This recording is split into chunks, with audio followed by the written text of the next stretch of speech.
एक मोठी बातमी येते, एवढी घाई कशासाठी? अजित पवारांच्या नातलगांची नाराजी।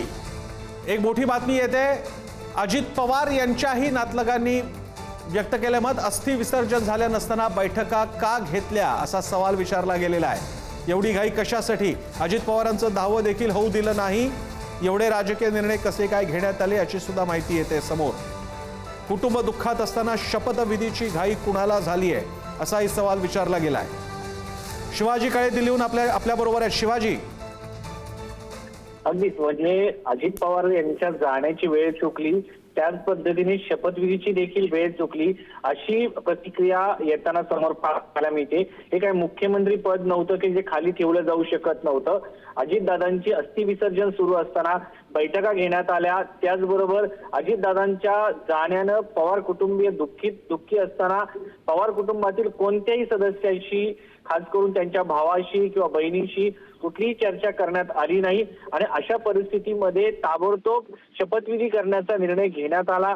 कोणाशी या संदर्भात चर्चा झाली आणि या सगळ्यामुळे पवार कुटुंब अत्यंत व्यथित आहे। पवार कुटुंब हे सुसंस्कृत कुटुंब म्हणून मानलं जातं, त्यांच्यामध्ये किमान तरी दादाच्या जाण्यावर गेल्यानंतर 10वा तरी होऊ द्यायचा होता, अशा प्रतिक्रिया समोर येताना पाहायला मिळत आहे।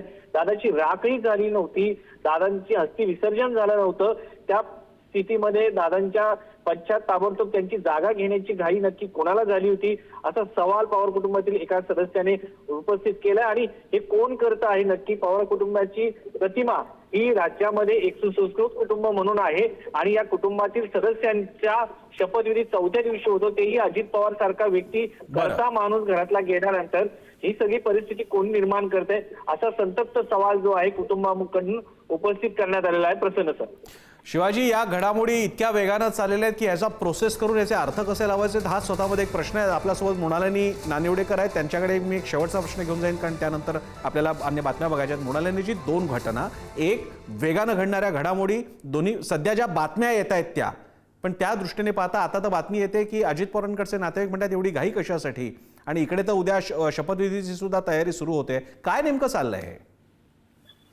एक तर लक्षात घेतलं पाहिजे की पवार कुटुंबात जे काय ताणतणाव होते ते सांस्कृतिक सामाजिक कार्यक्रमात एकत्र येत असले तरी राजकीय दृष्ट्या जे कमालीचं तणावग्रस्त वातावरण होतं त्याला अजून वेगळ्या वाटा फुटू नये आणि कोणीतरी वेगळ्याच व्यक्तींनी क्लेम करू नये अजितदादांचा राजकीय वारसदार मी आहे यासाठी घेतलेली ही काळजी आहे। त्यामुळे सुप्रिया सुळे यांनी या संदर्भात काही पावलं उचलण्याआधी सुनेत्रा पवार यांनी मी मृणालिनीजी थोडंसं थांबतो, एक अपडेट येते, एक अपडेट बातमी येते। अजितदादांकडील वित्त आणि नियोजन खातं भाजपकडे जाणार अशी सूत्रांची माहिती येते। वेगवान घडामोडी होत आहेत। उपमुख्यमंत्री पदावरती दावा राष्ट्रवादीचा, सुनेत्रा पवार उद्या होणार उपमुख्यमंत्री। दरम्यान अजितदादांकडील वित्त आणि नियोजन खातं भाजपकडे जाणार अशी सूत्रांची माहिती येते। मृणालिनीजी, मला असं वाटतंय की खात्याचं वाटप कसं होईल याबद्दल आपण जरा घाई करतो, काही वेळ वाट पाहावी लागेल। पण पवार कुटुंबामध्ये जर खरोखरच या संदर्भात काही वाद असतील तर त्या वादांना वेगळ्या वाटा फुटण्याआधी अजितदादांवर श्रद्धा असलेल्या त्यांच्या सहकार्यांनी ताबडतोब शपथविधी व्हायला हवा अशी मागणी केली असावी। आज पवार साहेब ज्या रीतीने सक्रिय झाले ते लक्षात घेता त्यांच्या विरोधातल्या काही शक्तींना जे 2019 साली त्यांनी दिलेलं आश्वासन पाळलं नाही म्हणून वैतागलेले होते ते देखील यामागे असू शकतात। सध्या कोणत्याही पक्षांची, व्यक्तींची नावं घेणं योग्य नाही, संस्कृतीला धरून नाही, पण पवार घराण्यातल्या घडामोडींनी वेगळं वळण घेऊ नये यासाठी कदाचित ती घेतलेली खबरदारी असेल। अशा काही घटना घडल्या की अशा पद्धतीचे शपथविधी होणं ही भारताची परंपरा आहे।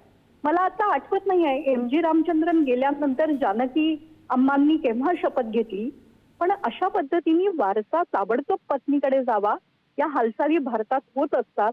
महाराष्ट्राच्या मनातला प्रश्न आहे की असं का होतंय? ही त्वरा, मी त्याला घाई शब्द, याला एक निगेटिव्ह शेड आहे, मी त्वरा हा शब्द वापरेन। एवढी त्वरा का केली जाते? अशा कोणत्या घटना घडू शकतात की ज्या घडू नयेत म्हणून काळजी घेतली जाते का? कदाचित याची उत्तर येत्या काही काळातच आपल्याला पाहायला मिळतील। मी एक शेवटची कमेंट फक्त घेईन संदीप रामदेवसिंगची। संदीप, काही अंदाज हे का होत असावं असं? दोन शक्यतांच्या आपण बद्दल आपण बोललोत. कालपासून येणारे 2 दिवसापासून येणारे जर का आपण प्रतिक्रिया पाहिल्या, अगदी नवाब मलिकांची पाहिली की सांत्वन केलं आणि सहज बोलून आपण जातो तसंही ते गेले असतील, कारण तो दुःखाचा प्रसंग होता की आम्ही सगळे पवार साहेबांच्या सोबत आहोत. आणि नंतर त्यांचं वाक्य होतं की म्हणजे कुटुंबियांसोबत, पवार कुटुंबियांसोबत, ज्याच्यामध्ये सगळेच आले.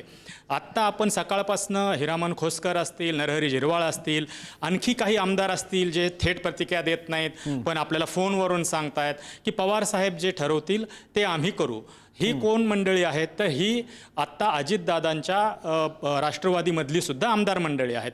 तर अशा पद्धतीनं जर का हा रेटा किंवा यांची संख्या वाढली तर ते पण आवरणं कठीण जाऊ शकलं असतं. आत्ता ॲक्च्युली त्याची शक्यता कितीही कमी असली तरी राजकारणात आपण पाहिलंय की काहीही अशक्य नाही. धन्यवाद संदीप राजगोळकर बारामतीहून, नंदकिशोर, मृणालिनी नानिवडेकर आणि आपल्यासोबत ज्येष्ठ राजकीय विश्लेषक विजय चोरमारे सुद्धा होते. सगळ्यांचे आभार. अतिशय वेगवान घडामोडी आणि महाराष्ट्रातल्या राजकारणाचं नवीन पर्व सुरू होताना दिसतंय.